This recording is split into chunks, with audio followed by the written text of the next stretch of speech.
Olá, tudo bem? Como vai você? Espero que você esteja bem, sempre bem. Eu sou Rivaldo Machado, seu professor de Geografia aqui do SAI Digital. Hoje nós estamos aqui para conversar um pouquinho com você, meu querido aluno, minha querida aluna, sobre um ponto de suma importância dentro da geografia. O que é que eu estou falando para você? Estou conversando a respeito de fontes de energia, né? Então, antes da gente ver mais particularmente algumas questões relacionadas aí a essas fontes de energia renovável, o que é que nós vamos tratar de ver? Procurar entender aonde é, qual está, como funciona o quadro aí, onde nós acabamos tendo inserido esse tipo de fonte de energia. Vamos lá. Então, quando nós falamos de fonte de energia, basicamente, me desculpe, nós temos o quê? Dois grandes grupos, é aquela classificação clássica que nós temos. Então, num grupo, fontes de energia não renováveis. Basicamente, essas fontes, elas são representadas por quem? Por aquele conjunto, onde nós temos um destaque muito grande para os minerais energéticos. Por exemplo, os minerais atômicos, o carvão mineral, além disso nós temos o petróleo também, o gás natural, e o xisto pode entrar nesse pacotão também, né? Então, por que recebem essa denominação de não renováveis? Porque nós acabamos percebendo aí que isso se deve principalmente ao fato de que, uma vez que nós utilizamos essas fontes de energia, o homem não tem a capacidade ainda, não tem a tecnologia para produzi-las novamente. E por outro lado, o que é que nós encontramos? A natureza leva um espaço de tempo gigantesco, muito grande, para produzir isso novamente, tá?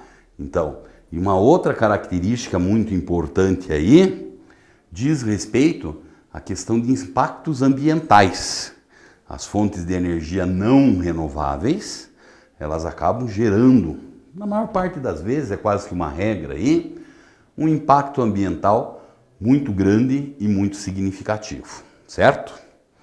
Mas a nossa preocupação hoje aqui no nosso encontro, nessa nossa conversa, é falar de energia não renovável, né? Eu costumo dizer, eu uso uma expressão, que elas são aquelas energias ou as fontes de energia que são consideradas aí fontes de energia do bem, né? Por que do bem, né? Porque elas são do bem se a gente for comparar com as não renováveis. Primeiro, o impacto ambiental que essas fontes de energia elas tratam de produzir são menores se comparado com as não renováveis. Segundo, nós podemos produzi-las. E se a gente não produzi-las ou não conseguir produzi-las, a natureza em um curto espaço de tempo trata de fazer isso, né? Então é isso que nós vamos tratar de ver aqui hoje. Nós vamos dar uma olhadinha em duas grandes fontes de energia e que principalmente para a realidade brasileira são fontes de energia que nós utilizamos e utilizamos muito. Vamos lá comigo então? Aqui, ó. Primeira fonte de energia que nós temos uma imagem aqui de uma usina que utiliza a chamada biomassa, tá? Então, isso aqui é uma indústria, é uma usina, uma agroindústria, relacionada com a produção do quê? Dá até para perceber aqui, né? Basicamente aí, com o processamento da cana-de-açúcar. Então, como você percebe pelo próprio nome, bio vem de vida. Então, é a massa viva. Essas fontes que nós temos de biomassa, elas estão diretamente relacionadas com o quê? Com a presença de organismos vivos, geralmente os vegetais aí. Então nós sabemos que a tal da biomassa, ela é uma fonte de energia que ela foi utilizada, ou talvez foi uma das primeiras utilizadas pelo homem, como é o caso da lenha, né? Mas hoje nós acabamos percebendo que ela existe em grande quantidade. E quando ainda hoje no Brasil ainda nós temos um consumo muito significativo de lenha, mas falamos em biomassa no Brasil, qual é a principal ideia que vem na nossa cabeça hoje em dia? Cana-de-açúcar, correto? Então, legal isso aí. Por que é que nós temos essa cana-de-açúcar e ela tem um destaque grande na matriz energética brasileira? Porque funciona assim. Lá na década de 1960 e 70, nós tivemos uma grande crise energética no planeta inteiro. O petróleo, teve seu preço que foi lá para cima.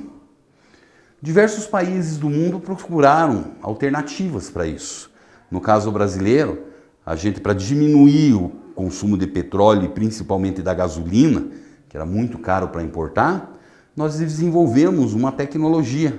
Os nossos automóveis, principalmente, que eles tratam de ser o quê? Abastecidos aí com o chamado etanol. Então, naquele momento, devido às características climáticas e de solo no Brasil, nós aumentamos a produção muito significativamente, principalmente na década de 1980.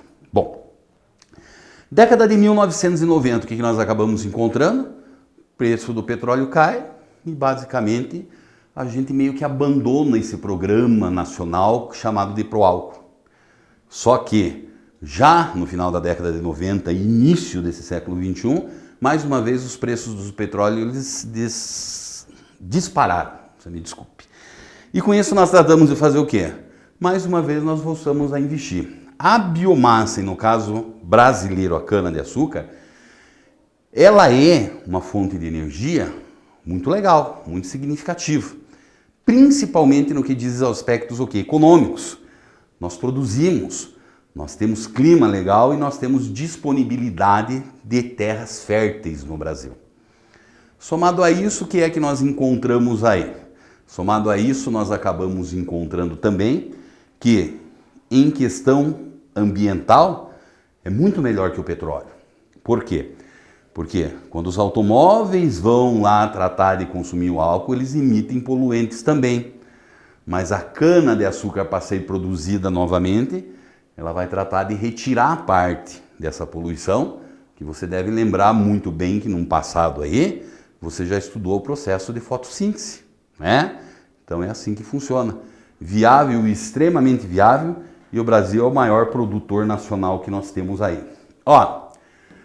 Aqui existe um outro esquema que hoje em dia está sendo muito utilizado, onde nós acabamos encontrando o quê? Nós acabamos encontrando aí justamente o fato de que a produção da cana-de-açúcar ou a transformação dela em álcool ou em açúcar, ela gera uma quantidade muito grande de bagaço de cana, né? Esse bagaço, durante muito tempo, ele acabou sendo o quê? Ele acabou sendo justamente um empecilho que nós encontramos. É um volume muito grande. Hoje em dia não. Eles pegam esse bagaço, criam pequenas centrais termoelétricas dentro das usinas, que são aquelas grandes plantas que nós vimos ali, e ela trata de fazer o quê? Girar uma grande turbina e produzir energia. Muitas vezes o aproveitamento desse bagaço de cana leva ao quê? Fornecimento para toda aquela planta industrial, e o excedente ainda é vendido para as empresas aí, tá? E a gente não pode esquecer também que uma outra fonte de energia muito importante no Brasil são as usinas hidrelétricas, né?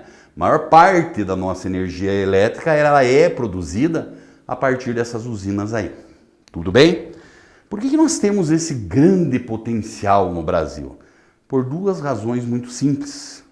Nosso gigantesco potencial brasileiro ele está relacionado à grande quantidade de rios que nós temos. Esses rios, eles possuem grande volume de água. E ainda, principalmente, uma parte muito grande desses rios, eles são rios de planalto, que eles são os mais viáveis para a construção de hidrelétricas. Tranquilo? Então tá bom. Então, como você pode perceber, essas manchinhas vermelhas aí seriam as nossas hidrelétricas no nosso mapa. Tá? O que acaba acontecendo? Você tem uma forte concentração nesse centro-sul do Brasil de hidrelétricas.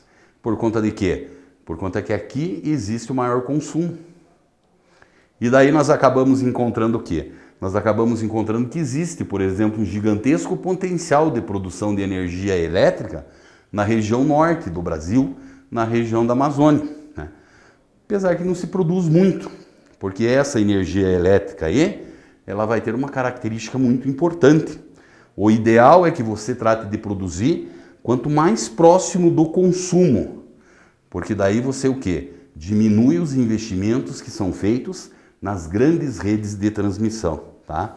Não adianta produzir lá no norte se não existe consumidor para isso, porque transmitir ela de lá até aqui, onde nós necessitamos desse consumo, o custo é um custo muito elevado. Tudo bem? Tudo legal? Então tá bom. Um grande abraço para você.